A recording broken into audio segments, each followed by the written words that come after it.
आगे कथा क्रम को बढ़ाते हुए श्री सुखदेव जी महाराज गजेंद्र मोक्ष की कथा सुनाते हैं।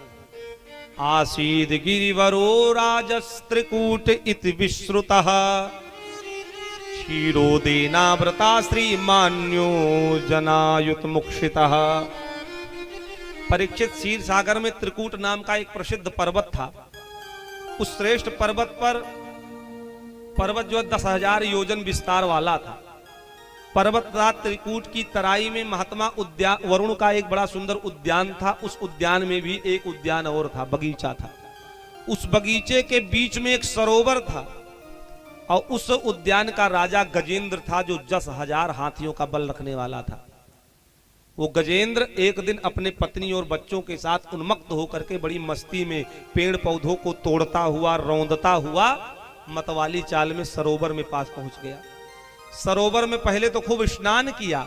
स्नान करने के बाद में जब जल पिया, जब पेट भर गया जल पीने से, सूंड में जल भर भर करके उछालने लगा, अपने पत्नी और बच्चों के ऊपर खेलने लगा।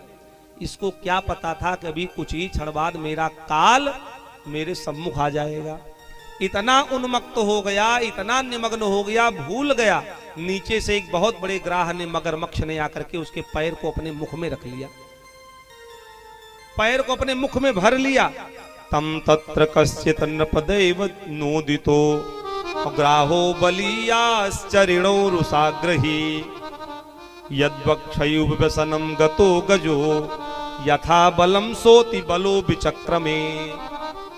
उसको लगा कोई साधारण जीव जंतु होगा, एक दो बार पैर छिटका, लेकिन वो ग्राह था, मगरमच्छ था। मगरमच्छ जल में बड़ा बलवान होता है, पैर नहीं छोड़ा। पत्नी को बुलाया, बच्चों को बुलाया, सब आ गए, सबने सहारा दिया। कभी पत्नी बच्चे खींच करके सरोवर से बाहर निकाल लाते, कभी वो मगरमच्छ अंदर लेके चला जाता, कभी परिवार वाले बाहर, कभी अंदर। इसी खींचा तानी में 1000 वर्ष तक युद्ध चलता रहा। सुखदेव जी महाराज कहते, परीक्षित, परिवार वालों ने हाथ जोड़ लिया, अब हमारे बस की बात नहीं है। अब हमने बहुत सहायता की, एक दिन भी और रुक जाएंगे तो भूख प्यास से तो हम ऐसे ही मर जाएंगे। बच्चे भी चले गए साथ छोड़ के, और पत्नियां भी चली गईं, रिश्तेदार चले गए, सब चले गए। अब वो ग्राह दिन प्रतिदिन बलवान होता जा रहा था, क्योंकि ग्राह तो अपने घर में था। हाथी तो जलचर जीव है नहीं, वो तो पानी में है, तो उसकी शक्ति क्षीण हो रही है। लेकिन जो ग्राह मगरमच्छ था, उसकी शक्ति तो बढ़ रही है, क्योंकि वो अपने ही मैदान में, अपने ही घर में, पानी में है। तो पानी में तो मगरमच्छ ताकतवर हो ही जाता है। होते करते पूरा शरीर गजेंद्र का खींच के लेके बीचों बीच में चला गया। केवल सूंड का अग्रभाग दिखाई दे रहा था, बस उस हाथी का, गजेंद्र का। उसने सोचा, गजेंद्र ने, कि सबने तो साथ छोड़ दिया, कोई हमारे पास इस विपत्ति में नहीं है। हमने सुना है कि सब साथ छोड़ दे, अगर परमात्मा को पुकारो तो परमात्मा कभी साथ नहीं छोड़ता। वो तो अपने भक्तों के, जीवों की रक्षा करने के लिए आता ही है। लाओ भगवान का भी स्मरण कर लूं, अब तो जीवन का अंतिम समय है, एक बार प्रयास करके देख लेता हूं। सो उसी मन में विह्वल होकर के भगवान से स्तुति करने लगा। ओम नमो भगवते तस्मै एतच्चिदात्मकं पुरुषायादि बीज परेशायाभिधीमहि। गजेंद्र ने कहा, हे जगत के मूल कारण और सबके हृदय में पुरुष रूप में विराजमान एवं समस्त जगत के एकमात्र स्वामी परमात्मन, सबकी रक्षा और सुरक्षा करने वाले आप ही हो। अग्नि से भी बचाने वाले आप हो, जल से भी बचाने वाले आप हो, विपत्ति से भी बचाने वाले आप हो। आज मैं बहुत बड़ी विपत्ति में फंसा हूँ, अगर आज आप साथ छोड़ दोगे तो मेरे प्राण चले जाएंगे, इसलिए मेरी रक्षा करो, रक्षा करो।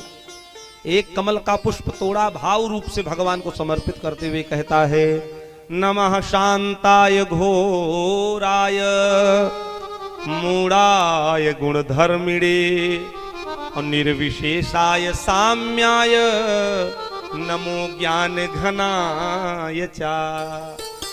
हे प्रभु, हम आपकी शरण में हैं, आप हमारी रक्षा करो, त्राहि माम पाहि माम। विह्वल होकर के भगवान को पुकारता हुआ कहता है कि दीन दयाल बिरदु संभारी हरहु नाथ मम संकट भारी। हे नाथ मेरे संकट को दूर कर दो, मेरी विपत्ति को दूर कर दो। जैसे भगवान के कान में केवल राम नाम का रा अक्षर ही पड़ा, भगवान शेष की सैया पर लेटे थे, लक्ष्मी जी चरण दबा रहे थे, भगवान उठ करके खड़े हो गए और बड़ी तेज से भागे। लक्ष्मी जी ने कहा प्रभु कहां भागते हुए जा रहे हो, पैरों में खड़ाऊं तो पहन लो, चरण पादुका पहन लो। भगवान ने कहा देवी जितना समय मुझको चरण पादुका पहनने में लगेगा उतने समय में तो मेरे भक्त का गोविंदाय नमो नमः हो जाएगा, मर जाएगा। गरुड़ ने कहा प्रभु मेरी सवारी कर लो, मुझ पर बैठ जाओ, मैं आपको पहुंचा देता हूं। भगवान ने कहा गरुड़ जितने समय में बैठने में लगेगा मुझको उतने समय में तो मेरे भक्त के प्राण चले जाएंगे, मुझको न रोको। और भगवान दौड़ते भागते हुए आए और उसी सरोवर में कूद गए और गजेंद्र को पकड़ा और ग्राह के सहित निकाल करके सरोवर के किनारे रख दिया। सुदर्शन चक्र को आज्ञा दी, विप्रावमंता विशता तमो अंधः यथा गजा स्तब्धमति स एव गृहात विपात मुखादरिणा गजेंद्र संपश्यताम हरिर्मुमुचुस्त्रियाणाम। सुदर्शन चक्र को आज्ञा दी, ग्राह का जबड़ा जो मुख था फाड़ दिया सुदर्शन चक्र ने और गजेंद्र का पैर जो फंसा था उसके मुख में वो छूट गया। जैसे ग्राह की मृत्यु हुई वो देवता के समान रूप बना करके सामने प्रकट हो गया भगवान के।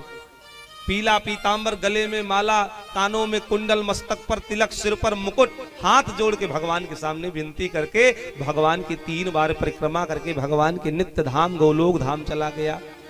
गजेंद्र ने देखा तो गजेंद्र थोड़ा नाराज हो गए भगवान से और कहते प्रभु आपका न्याय मेरी समझ में नहीं आया। भगवान ने कहा क्यों? कहा आप तारने आए थे हमको और तार दिया ग्राह को, मगरमच्छ को तार दिया। तारने तो हमको आए थे, बुलाया तो हमने आपको, आपने उसको क्यों तार दिया? बताओ मेरी बात समझ में नहीं आ रही है, मैं समझ नहीं पा रहा हूं। तारना मुझको था, तार उसको दी। किसी कवि ने इस दृश्य को देखा तो अपनी कविता के भावों को प्रस्तुत करते हुए कहता है वो कि कर की पुकार करुणेश के पड़ी है कान और छोड़ कमला को कमलेश चक्रधारा है। करी माने होता है हाथी, कर की पुकार करुणेश के पड़ी है कान, करुणेश माने भगवान के कानों में पड़ी।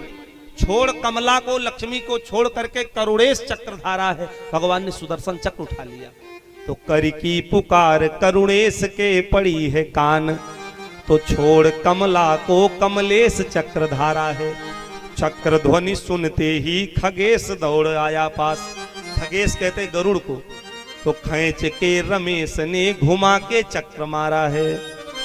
तो शीश कटते ही वो जलेश विष्णु रूप हुआ।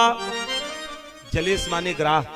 शीश कटते ही वो जलेश विष्णु रूप हुआ। बैठ के विमान में वैकुंठ को सिधारा है। न्याय क्या किया है नाथ समझ में न आया मित्र, गज को उबारा है कि ग्राह को उबारा है।